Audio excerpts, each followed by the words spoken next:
Imagine कीजिए कि एक 16 साल की बच्ची अपने घर से निकलती है ये बोलकर अपने दोस्तों के साथ कि वो फार्म हाउस पर पार्टी करने जा रही है।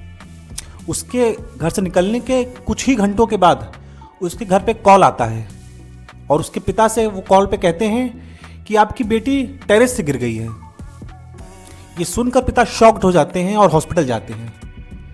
जब हॉस्पिटल जाते हैं तो वहाँ पर वो देखते हैं कि उनकी बेटी बस दुनिया में नहीं है।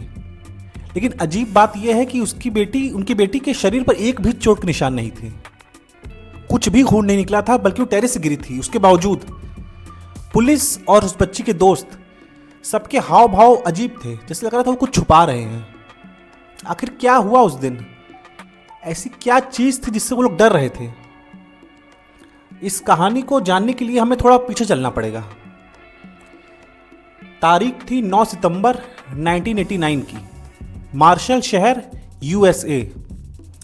जेनी वॉर्ड, एक वाइब्रेंट खुशमिजाज लड़की, 16 साल उसकी उम्र थी। 9 सितंबर उस दिन वो अपने पिता से कहती है कि वो अपने दोस्तों के साथ केबिन पार्टी के लिए जा रही है। केबिन मतलब एक वुडन घर, अमेरिका में इसे केबिन कहा जाता है। तो ये फार्म हाउस टाइप का था और शहर से कुछ दूर था, सुनसान एरिया में। तो पिता से कहती है कि मैं केबिन पार्टी के लिए जाना चाहती हूँ और पिता अलाउ कर देते हैं। दोपहर के आसपास वो उसके दोस्त आते हैं घर पर, उससे पिक करते हैं। अच्छा, पिता सोचते हैं कि दोस्तों के साथ जा रही है तो सेफ ही है बच्ची, उसके सब क्लासमेट्स ही थे। तो 4-5 बच्चे आते हैं और उसे पिक करते हैं और वो लोग निकल जाते हैं केबिन पार्टी के लिए। जेनी के जाने के लगभग 4-5 घंटे के बाद उसके घर के लैंडलाइन पर एक कॉल आता है। पिता कॉल उठाते हैं। सामने जो आदमी रहता है वो बोलता है कि आपकी बेटी टेरेस से गिर गई है। ये सुनकर कोई भी पिता शॉक्ड हो जाएगा, वो भी शॉक्ड हो जाते हैं बिल्कुल। उनके पैरों से ज़मीन खिसक जाती है। वो तुरंत भागते हैं, हॉस्पिटल पहुंचते हैं। जब वो हॉस्पिटल पहुंचते हैं तो वहाँ एक और झटका लगता है उन्हें पता चलता है कि जेनी अब इस दुनिया में नहीं है। लेकिन जब वो जेनी की बॉडी को देखते हैं तो ये देख के आश्चर्य हो जाते हैं कि उन्हें बताया गया था कि जेनी 9 से 10 फीट की ऊंचाई से गिरी है ज़मीन पर, लेकिन उसके शरीर पर कोई चोट के निशान नहीं थे। उसके कपड़े बिल्कुल साफ थे, एक भी चोट निशान नहीं, खून का भी एक निशान नहीं। लेकिन हाँ, एक चीज़ थी जो बहुत अजीब थी कि जो कपड़े वो पहनकर गई थी घर से, वो कपड़े उसने नहीं पहने हुए थे, कपड़े उसके बदले हुए थे। ये सारी चीज़ें कुछ संदिग्ध इशारा कर रही थी, लेकिन उसके पिता बोलते भी हैं, लेकिन जो पुलिस है वो सीधे कहती है कि जो है आपकी बेटी ऊंचाई से गिरी तो गर्दन टूटने की वजह से उसकी मौत हो गई। अच्छा, जो दोस्त थे जेनी के, जब उनके पिता ने उनसे बात की तो उन बच्चों के जो हाव भाव थे लग रहा था जैसे डरे हुए हैं, और सब जैसे लग रहा सबके बयान अलग अलग थे। कोई बच्चा कह रहा है कि वो कूद गई, कोई कह रहा है वो खुद गिर गई। मतलब कोई क्लैरिटी नहीं थी उनकी बातों में। ये सब चीज़ें जेनी के पिता को थोड़ा आश्चर्य करती हैं और शक करने पर मजबूर करती हैं। उसके पिता अपना जो उनका शक था वो बताते हैं, लेकिन जो पुलिस है वो इस चीज़ को सीधे नकार देती कि ऐसा कुछ भी नहीं है। अच्छा, पोस्टमार्टम रिपोर्ट जो होती है वो जल्दबाजी में बनाई जाती है, ऑटोप्सी, और उस रिपोर्ट में भी यही आता है कि गर्दन पर टूटने की वजह से, ऊंचाई से गिरने की वजह से जेनी की मौत हुई है। जल्दबाजी में उसे ले जाके दफना दिया जाता है। उसकी पिता की कोई नहीं सुनता है, पुलिस प्रशासन नहीं सुन रहा है, कोई नहीं सुनने को तैयार है। हॉस्पिटल का स्टाफ भी वही कह रहा है जो पुलिस कह रही है, सारे दोस्त भी वही कह रहे हैं। यहाँ से जो जेनी के पिता थे, रॉन वॉर्ड, उन्हें लगता है कि कुछ ना कुछ गड़बड़ है, ये नेचुरल डेथ नहीं है। वो इस चीज़ के लिए कोर्ट में अप्लाई कर देते हैं, इस खिलाफ केस करते हैं कि उनको ऐसा लग रहा है। अच्छा, केस में मुकदमा चालू होता है, लंबा मुकदमा चलता है। उसके पिता एक लंबी लीगल बैटल लड़ते हैं और इस घटना के तकरीबन 15 महीने के बाद कोर्ट ये कहता है कि उसकी बॉडी को वापस निकाल कर उसकी वापस ऑटोप्सी की जाए। वापस बॉडी निकाल के ऑटोप्सी की जाती है।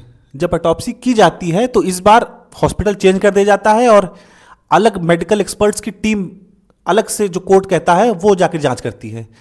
जब जांच करती है तो इस बार जो रिपोर्ट्स आती हैं वो अलग आती है और शॉकिंग आती हैं।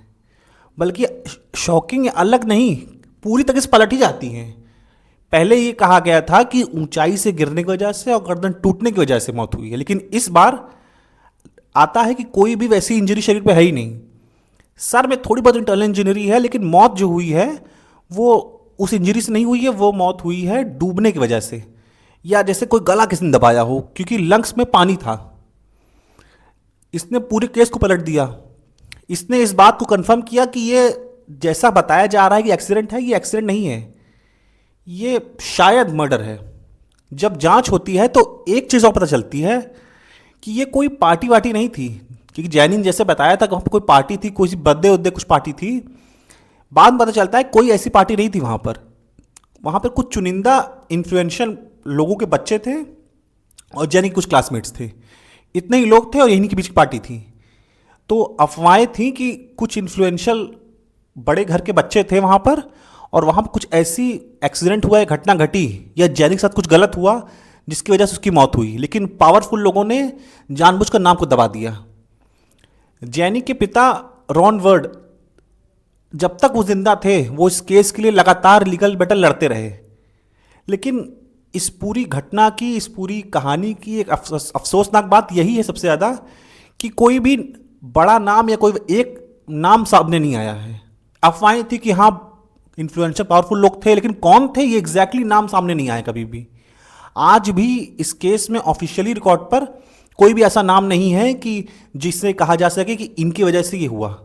लोगों का आज भी यही मानना है कि एक्सीडेंट हुआ, गर्दन टूटी थी। लेकिन हाँ, कुछ लोगों का ये भी मानना है कि उस दिन कुछ घटना घटी थी, जैनी के साथ गलत हुआ था, जिसे छुपाया जा रहा था। अब डर के मारे, लालच में, वो बात अलग है, लेकिन हाँ छुपाया जा रहा था, इसमें कोई भी दो राय नहीं है। आप लोग क्या लगता है कि ये सब घटनाएं उनके जैनी के दोस्तों के द्वारा की गई थी, या वो लोग किसी के दबाव में, डर के मारे ऐसा कुछ कर रहे थे? आपको अपनी जो भी लगता है अपनी राय आप कमेंट ज़रूर बताइएगा कि क्या ये घटना सच में एक्सीडेंट थी या ये कुछ और था जिससे एक्सीडेंट बनाया गया है। ये सब जो भी आपको लगता है आप बताइएगा। बाकी ऐसी वीडियोस के लिए सब्सक्राइब, लाइक और शेयर कीजिए। धन्यवाद।